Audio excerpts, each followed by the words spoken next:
Hello student, आज विद्यालय में आपका स्वागत है। आज हम क्लास 10 के भूगोल का फर्स्ट चैप्टर संसाधन और विकास का भाग 3 देखेंगे। तो चलिए बच्चों स्टार्ट करते हैं। आज हम सबसे पहले देखेंगे संसाधन नियोजन। देखिए, रिसोर्स प्लानिंग। हम जानते हैं कि मनुष्य ने संसाधन का जिस प्रकार से जो है विदोहन किया है, जो बुरी तरीके से हमने संसाधनों को जो होता है यूज़ किया है, तो इसके लिए बहुत आवश्यक है कि संसाधन का जो होता है वो संरक्षण करना और उसका एक उचित नियोजन करना। संसाधन के नियोजन से बच्चों हम क्या समझते हैं? आप जानते हैं कि जब भी कोई भी प्रत्येक व्यक्ति जब कोई कार्य प्रारंभ करता है तो उसकी एक प्लानिंग करता है ताकि वह कार्य जो होता है वह सफल हो सके। तो संसाधन जो होता है, जो हमारे पास जो रिसोर्स अवेलेबल हैं, उनका भी एक प्लानिंग करना बहुत अधिक आवश्यक हो जाता है। तो आज हम देखेंगे कि किस प्रकार से जो है वह संसाधन का नियोजन किया जाता है। संसाधनों के विवेकपूर्ण उपयोग के लिए नियोजन एक सर्वमान्य रणनीति है। अगर हम किसी भी रिसोर्स जो होता है उसका मैक्सिमम यूज़ करना चाहते हैं, उसको बहुत अच्छी तरीके से उसका उपयोग और उपभोग करना चाहते हैं, तो ये बहुत आवश्यक है कि उसके लिए एक रणनीति हो और एक नीति हो। एक कुशल रणनीति के द्वारा ही जो होता है संसाधनों का अधिकतम उपयोग किया जा सकता है। इसलिए भारत जैसे देश जहां संसाधनों की उपलब्धता में बहुत अधिक विविधता है, यह और भी महत्वपूर्ण है। बच्चे देखो, ऐसा है कि संसाधन जो होता है वो प्रकृति ने सभी को दिया है। कोई एक देश तक जो होता है ये सीमित नहीं है, ये सभी को जो होता है प्रकृति के द्वारा प्रदान किया गया है। लेकिन जब हम बात करते हैं भारत जैसे देश में, क्योंकि आप जानते हैं कि भारत में जो होता है बहुत ज़्यादा विविधता है, बहुत ज़्यादा डाइवर्सिटी है, तो यहाँ पे क्या होता है कि कुछ क्षेत्र में जो होता है वो संसाधन संपन्न होते हैं और कुछ क्षेत्र ऐसे होते हैं जहाँ पे जो होता है वो संसाधन जो होता है वो विहीन होते हैं। तो इसलिए बहुत आवश्यक होता है भारत जैसे देश में या फिर अन्य वो सारे देशों में जहाँ की संस्कृति जो होती है या समाज में जो होता है विविधता पाई जाती है, तो ऐसे प्रदेशों में ये आवश्यक है कि हम जो होता है संसाधन का प्लानिंग जो होता है उसका जो नियोजन है वो बहुत ही उचित तरीके से करें। यहाँ ऐसे प्रदेश भी है जहाँ एक तरह के संसाधनों की प्रचुरता है परंतु दूसरे तरह के संसाधनों की कमी है। जैसे कि अभी मैंने आपको बताया बच्चों, अगर हम इंडिया की बात करते हैं, भारत की बात करते हैं, तो हम देखते हैं कि यहाँ बहुत सारे प्रदेश हैं और कुछ प्रदेश ऐसे होते हैं जहाँ पर एक तरह के संसाधन बहुत अधिक मात्रा में पाए जाते हैं और कुछ ऐसे होते हैं कि दूसरी जगह पर हम देखें तो वही संसाधन जो होता है उनका अभाव होता है। कुछ ऐसे प्रदेश भी हैं जो संसाधनों की उपलब्धता के संदर्भ में आत्मनिर्भर हैं और कुछ ऐसे प्रदेश भी हैं जहां महत्वपूर्ण संसाधनों की अत्यधिक कमी है। तो कुछ ऐसे प्रदेश होते हैं जहाँ पर क्या होता है, जो रिसोर्स होता है वो बहुत ज़्यादा होता है और वो इंडिपेंडेंट है, उसे उन प्रदेशों को किसी के तरफ भी जो होता है उन पे डिपेंडेंसी नहीं है, कोई और स्टेट के प्रति उनकी डिपेंडेंसी नहीं है, क्योंकि वो आत्मनिर्भर है। उन्हें उतना सारा जो होता है संसाधन जो रिसोर्स है वो अपने यहाँ ऐसे ही अवेलेबल है। लेकिन कुछ ऐसे प्रदेश भी होते हैं जहाँ पर इन संसाधनों की बहुत ज़्यादा कमी होती है और वो डिपेंड होते हैं किन प्रदेशों के प्रति, जहाँ पे संसाधनों की प्रचुरता है, उपलब्धता है। अगर हम इसको उदाहरण के तौर पे देखें तो देखो, जब हम किसी चीज़ को उदाहरण के तौर पे समझते हैं ना, तो हम जो होता है उसको ज़्यादा अच्छे से जो होता है समझ पाते हैं। तो चलिए हम उदाहरण के द्वारा देखते हैं बच्चों। झारखंड, मध्य प्रदेश और छत्तीसगढ़, ये तीनों ही जो होता है वो भारत के जो होता है वो प्रदेश हैं, आपको पता ही होगा। तो जो झारखंड है, मध्य प्रदेश और छत्तीसगढ़ है, आदि प्रांतों में खनिजों और कोयलों की प्रचुर भंडार है। आप जानते हैं कि ये जो स्टेट है यहाँ पे माइनिंग्स वगैरह जो होता है, जो खनिज है, जो कोयले हैं, ये बहुत ज़्यादा जो होता है मात्रा में हैं।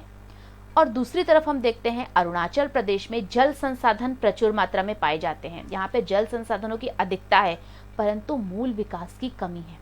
अब आपके बच्चों सबसे पहले माइंड में क्वेश्चन आएगा कि अगर यहाँ पे संसाधन है इन क्षेत्रों में, इन प्रदेशों में, तो फिर यहाँ पे मूल विकास क्यों नहीं हो रहा है? क्योंकि ये आवश्यक नहीं है कि अगर जिस क्षेत्र में संसाधन है लेकिन अगर वहाँ प्रौद्योगिकी का बहुत अच्छी तरीके से प्रबंध नहीं है, वहाँ पे टेक्नोलॉजी इतनी अच्छी नहीं है, तो हम जो है उन संसाधनों का मैक्सिमम यूज़ नहीं कर सकते हैं। इसीलिए टेक्नोलॉजी, प्रौद्योगिक और संसाधन का साथ में जो क्रियात्मक होता है वो होना बहुत अधिक आवश्यक है किसी भी प्रदेश के विकास के लिए। अब हम बात करते हैं राजस्थान की। राजस्थान में पवन और सौर ऊर्जा संसाधनों की बहुयातित है।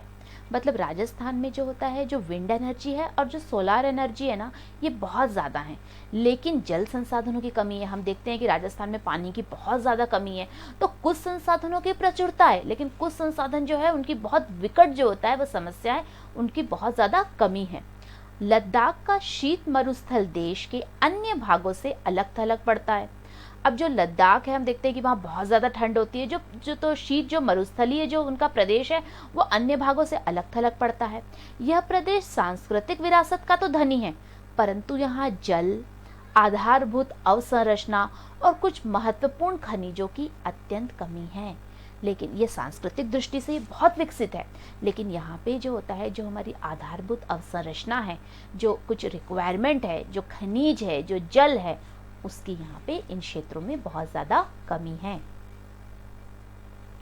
इसलिए राष्ट्रीय, प्रांतीय, प्रादेशिक और स्थानीय स्तर पर संतुलित संसाधन नियोजन की आवश्यकता है। देखिए, संसाधन जो है, जो रिसोर्स होते हैं, हम जानते हैं कि प्रकृति ने हमें बहुत सारे जो होता है वो संसाधन दिए हैं, लेकिन और उसी का एक बहुत महत्वपूर्ण संसाधन जो है मानव स्वयं भी है।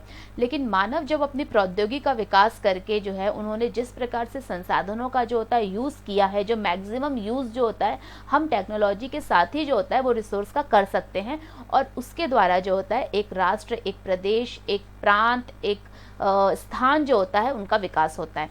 तो इसलिए बहुत आवश्यक होता है कि संसाधन जो होता है उनका इस तरीके से यूज़ किया जाए, उसकी इस तरीके से प्लानिंग किया जाए, जिससे एक स्थान ही नहीं, एक प्रदेश ही नहीं, एक प्रांत ही नहीं, एक राष्ट्र जो होता है, बल्कि एक राष्ट्र और विश्व के जो सारे राष्ट्र हैं उन सब का जो है वो विकास हो सके। तो इसीलिए बच्चों, सबसे इम्पॉर्टेंट होता है प्लानिंग। किसी भी कार्य को सफल बनाने के लिए आवश्यक है कि हम उसका नियोजन किस प्रकार से करते हैं, हम उसकी प्लानिंग किस प्रकार से करते हैं। अब हम बात करते हैं भारत में संसाधन नियोजन की। इंडिया में जो है, जो रिसोर्स प्लानिंग जो हम करते हैं, उसके लिए हम कौन कौन सी नीति, कौन कौन सी रणनीति बनाते हैं बच्चों, इसके बारे में आज हम पढ़ेंगे। संसाधन नियोजन एक जटिल प्रक्रिया है और इसमें निम्नलिखित सोपान है। हम जानते हैं कि जब हम कोई छोटे से छोटे कार्य के लिए भी कोई प्लानिंग करते हैं तो वो जो होता है एक बहुत ही मुश्किल हो जाता है। तो फिर रिसोर्स की जब हम बात करते हैं, और ख़ासकर भारत जैसे देशों में जब हम रिसोर्स प्लानिंग की बात करते हैं, तो हम ये समझ सकते हैं कि अपने आप में जो होता है बहुत कठिन काम है, बहुत एक जटिल जो होता है वो एक प्रोसेस होता है, और बहुत सारे पद सोपानों से होकर जो होता है इसे गुजरना पड़ता है। तो आइए बच्चों, आज हम देखेंगे कि इसके निम्नलिखित सोपान कौन कौन से होते हैं। पहला, इसमें हम देख सकते हैं देश के विभिन्न प्रदेशों में संसाधनों की पहचान कर उनकी तालिका बनाना। ये बहुत आवश्यक है। इंडिया में बहुत सारे स्टेट हैं। कुछ स्टेट ऐसे हैं जहाँ पे बहुत ज़्यादा जो होता है वो कुछ खनिज या कोयले की प्रचुरता है, कुछ क्षेत्र ऐसे हैं जहाँ पर इनकी कमी है। तो सबसे पहले ये बहुत आवश्यक है कि जो भी प्रदेश में जो भी संसाधन बहुत ज़्यादा पाए जाते हैं उनको पहचानना, और उनको जो होता है एक उनकी लिस्ट बनाना, उनकी एक तालिका या उनकी एक सूची को बनाना। फिर हम देखते हैं कि संसाधन विकास योजनाएं लागू करने के लिए उपयुक्त प्रौद्योगिकी, कौशल और संस्थागत नियोजन ढांचा तैयार करना। अब ये तो हमें पता चल गया कि इन प्रदेशों में जो है वो संसाधन है, लेकिन वहाँ पे टेक्नोलॉजी है, वहाँ पे संस्थागत और कौशल एक नियोजन, वहाँ पे इस तरीके से प्लानिंग करना जो है, उनका एक ढांचा तैयार करना भी बहुत ज़्यादा आवश्यक हो जाता है। फिर आता है संसाधन विकास योजनाएं और राष्ट्रीय विकास योजनाएं में समन्वय स्थापित करना। अब ये बहुत आवश्यक है कि जो संसाधन की जो योजनाएं हैं उससे किसके बीच जो होता है कोऑर्डिनेशन करना, जो राष्ट्रीय विकास की योजना है उसमें जो होता है इन दोनों को समन्वय करना, इन दोनों में तालमेल जो है वो स्थापित करना आवश्यक है। किसी क्षेत्र के विकास के लिए संसाधनों की उपलब्धता एक आवश्यक शर्त है। कोई क्षेत्र जो होता है उनके विकास के लिए संसाधनों की उपलब्धता जो होता है वो बहुत आवश्यक होती है, क्योंकि कोई भी क्षेत्र जो होता है वो तभी विकास कर पाता है जब जो है वहाँ पे संसाधन जो होता है वो अवेलेबल होते हैं तब। परंतु प्रौद्योगिक और संस्थाओं में अंदरूनी परिवर्तनों के अभाव में मात्र संसाधनों की उपलब्धता से ही विकास संभव नहीं है। लेकिन ऐसा नहीं है कि अगर सिर्फ टेक्नोलॉजी जो होता है वो के अंदरूनी परिवर्तन के अभाव में, अगर टेक्नोलॉजी वहाँ पे नहीं है और सिर्फ संसाधन ही है तो वहाँ पे विकास हो पाएगा क्या? नहीं। जब तक कि दोनों के बीच में एक समन्वय नहीं होगा तब तक वहाँ का विकास जो होता है वो संभव नहीं हो सकता है। देश में बहुत से क्षेत्र हैं जो संसाधन समृद्ध होते हुए भी आर्थिक रूप से पिछड़े देशों की गिनती में आते हैं, और इसके विपरीत कुछ ऐसे प्रदेश भी है जो संसाधनों की कमी होते हुए भी आर्थिक रूप से विकसित हैं। तो कुछ ऐसे प्रदेश होते हैं जो कि जिनके पास संसाधन तो है लेकिन फिर भी उनका जो होता है आर्थिक विकास नहीं हुआ है। उसी के तहत जो होता है हम दूसरी तरफ देखते हैं कि कुछ ऐसे प्रदेश हैं जहाँ पे जो होता है संसाधन की कमी है लेकिन फिर भी वो आर्थिक रूप से विकसित हैं। क्यों है? क्योंकि ये जो होता है यहाँ पे टेक्नोलॉजी जो होता है उनका यूज़ वो अच्छे तरीके से कर रहा है। जैसे इन क्षेत्रों में जो होता है आप झारखंड और छत्तीसगढ़ वगैरह के जो होता है को रख सकते हैं, जो कि जहाँ पे संसाधन है, खनिज है, कोयला है, लेकिन फिर भी जो होता है वहाँ पे इतनी ज़्यादा टेक्नोलॉजी नहीं है जिसकी वजह से उनका आर्थिक, ये प्रदेश जो होता है वो पिछड़े होते हैं, उनका आर्थिक विकास नहीं हो पाया। इसके विपरीत अगर हम भारत की बात करते हैं तो कुछ ऐसे साउथ के प्रदेशों को हम रख सकते हैं, स्टेट के रख सकते हैं, जो कि वहाँ पे टेक्नोलॉजी उन्होंने इतने अच्छे से विकसित कर ली है कि वो इन क्षेत्रों से जो संसाधन संपन्न क्षेत्र है वहाँ से संसाधन को ला के अपनी जगह जो होता है इसका मैक्सिमम यूज़ कर रहे हैं। अब हम बात करते हैं उपनिवेश का। इतिहास हमें बताता है कि उपनिवेशों में संसाधन संपन्न विदेशी आक्रमणकारियों के मुख्य आकर्षण रहे हैं। देखिए हम देखते हैं जब कॉलोनियलिज्म आया, जब उपनिवेश का सिद्धांत जो होता है पूरे विश्व में फैला, और हम देखते हैं कि भारत जो होता है वो उपनिवेश था किसका? ब्रिटेन का। तो यहाँ पे जब ईस्ट इंडिया कंपनी आई या फिर जब ब्रिटेन की जब का उपनिवेश जो होता है भारत बना, तो उनके समक्ष भी जो होता है भारत बहुत संपन्न था। हम जानते हैं, देखिए भारत जो होता है धन संप्रदा में और आर्थिक क्षेत्र में और यहाँ पे धन धान्य में सभी दृष्टि से जो था बहुत ज़्यादा संपन्न था। तो ऐसे जो संपन्न जो राष्ट्र थे वही विदेशी आक्रमणकारियों का मुख्य केंद्र रहे थे। उपनिवेशकारी देशों ने बेहतर प्रौद्योगिकी के सहारे उपनिवेशों के संसाधनों का शोषण किया और उन पर अपना आधिपत्य स्थापित किया था। अतः संसाधन किसी प्रदेश के विकास में तभी योगदान दे सकते हैं जब वहां उपयुक्त प्रौद्योगिकी विकास और संस्थागत परिवर्तन किए जाएं। तो ये तभी हो सकता है, विकास तभी हो सकता है जब वहाँ पे संसाधन और प्रौद्योगिक जो होता है उनके साथ जो होता है उनका तालमेल स्थापित रहे।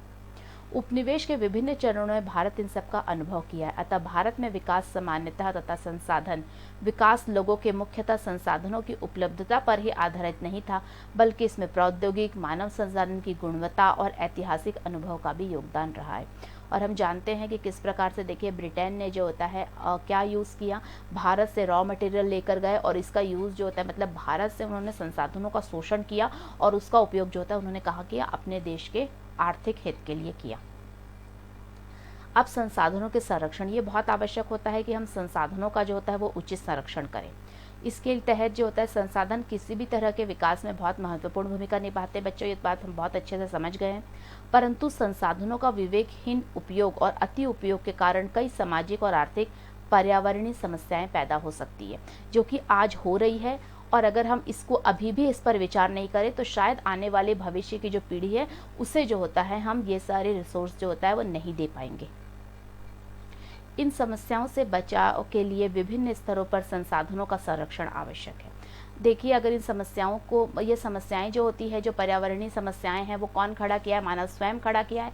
संसाधनों का जो होता है विवेकहीन तरीके से जो है उपभोग और उपयोग करके, तो अब यह मानव की ही नैतिक जिम्मेदारी बनती है कि वह जो होता है इन समस्याओं का निराकरण करे, और इसके लिए जो होता है संसाधनों का संरक्षण आवश्यक है। भूतकाल से ही संसाधनों का संरक्षण बहुत से नेता और चिंतकों के लिए चिंता का विषय रहा है। बहुत से जो नेता हुए थे, जो विचारक हुए थे, दार्शनिक हुए थे, वो प्रारंभ से ही जो होता है संसाधनों का उचित उपभोग करने पर जोर देते थे। लेकिन जब मानव ने जो होता है इसका दुरुपयोग किया, तो अब जो होता है जो पर्यावरण की जो समस्या है वो इन चिंतकों का जो होता है वो मुख्य विषय रही थी। और एक बहुत बड़े जो होता है, जो चाहे उनमें समाज सेवक कहिए, चाहे वो चिंतक कहिए, नेता कहिए, जो भारत में हुए थे, जिन्हें महात्मा गांधी के नाम से जानते हैं, तो महात्मा गांधी जी का भी विचार था, वो भी जो है पर्यावरण की समस्या के प्रति जो होता है बहुत ज़्यादा चिंता किए थे। और उन्होंने कहा था कि देखिए प्रकृति जो है हमारी आवश्यकताओं को पूरा करने के लिए हमें सब कुछ प्रदान करती है, लेकिन किसी व्यक्ति की महत्वाकांक्षा या इच्छा को पूरा करने जो होता है वो संभव नहीं होता है। बच्चों एक बात याद रखना कि आवश्यकताएं गरीब व्यक्ति की भी पूरी हो सकती है, और एक महत्वाकांक्षाएं जो होती है वो एक जो राजा होगा, जो एक शासक होगा, उसकी भी पूरी नहीं हो सकती है। तो ये दो चीज़ें बहुत इंपॉर्टेंट है। आवश्यकताओं की पूर्ति हो सकती है, पर इच्छा और महत्वाकांक्षाओं की पूर्ति जो होता है वो संभव नहीं होती है। और इसीलिए जो है महात्मा गांधी ने कहा था कि प्रकृति जो होते हैं, पेट भरने के लिए तो सारे संसाधन हमारे पास उपलब्ध है, लेकिन पेटी भरने के लिए नहीं है।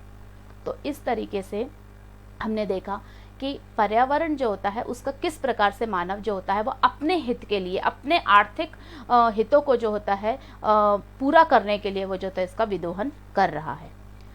अंतर्राष्ट्रीय स्तर पर व्यवस्थित तरीके से संसाधन संरक्षण की वकालत 1868 में क्लब ऑफ रोम ने भी की। अब ये जो होता है समस्या चूंकि अंतर्राष्ट्रीय बन गई थी, तो अब जो होता है क्लब ऑफ रोम ने भी जो होता है अंतर्राष्ट्रीय स्तर पर जो होता है संसाधन के संरक्षण की बात की कि भाई जो रिसोर्सेस है अब उसको संरक्षण देना चाहिए।